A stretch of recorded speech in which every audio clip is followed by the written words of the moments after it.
미국 제약회사 화이자에 이어 모더나도 코로나19 백신의 예방률이 90%가 넘는다는 중간 결과를 발표하면서 내년에는 대유행을 끝낼 수 있을 것이란 전망이 나오고 있습니다. 네, 미국 보건당국은 다음 달 말부터 백신 접종에 들어갈 수 있을 것이라고 밝혔는데요. 워싱턴 특파원 연결해서 소식 알아보겠습니다. 이경희 특파원. 네, 화이자에 이어 모더나 백신도 95%에 가까운 예방률을 보이면서 미국 전문가들 사이에서도 기대감을 높이는 목소리들이 나오고 있습니다.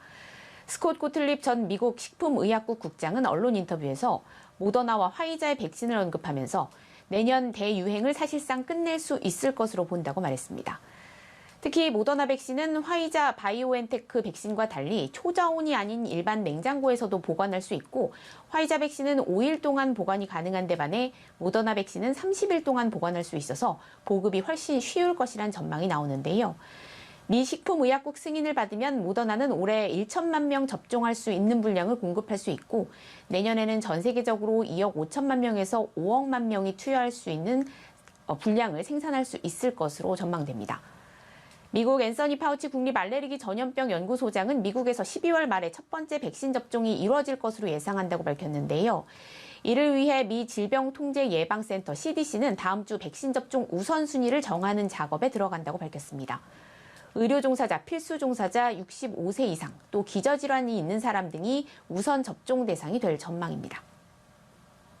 네, 도널드 트럼프 대통령과 조 바이든 당선인도 연이은 백신 성공 소식에 환영의 메시지를 내놨는데 양측의 갈등이 원활한 백신 보급에 걸림돌이 될 수 있다는 우려의 목소리도 나온다고요. 네, 도널드 트럼프 미국 대통령과 조 바이든 대통령 당선인은 환영의 뜻을 밝히면서도 온도차를 보였습니다.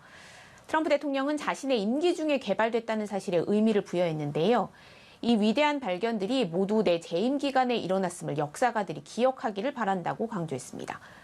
바이든 당선인은 두 번째 백신 소식은 희망을 느낄 또 다른 이유라면서도 예방 조치를 지속해야 한다고 말했습니다. 우리는 아직 몇 달을 더 기다려야 하고 그때까지 미국인들이 계속해서 사회적 거리 두기와 마스크 착용을 실천해야 한다고 주문했습니다. 일각에서는 트럼프 대통령의 대선 불복 상황이 백신의 원활한 배포에 걸림돌이 될 수 있다는 우려도 나오는데요. 파우치 소장은 백신을 승인하고 배포하기 위해 원활한 절차가 필요하고 이를 위해선 두 집단이 서로 대화하고 정보를 교환해야 한다면서 바이러스는 상황이 변한다고 해서 멈추고 휴식 시간을 요청하지 않는다고 강조했습니다. 바이든 당선인도 조금 전 기자회견에서 트럼프 행정부가 백신 배포 계획과 관련해 원활한 전환을 계속 차단하면 더 많은 미국인이 사망할 수 있다며 인수위가 트럼프 정부의 백신 배포 계획에 조속히 접근이 가능해야 절차가 순조롭게 진행될 것이라고 말했습니다. 지금까지 워싱턴에서 전해드렸습니다.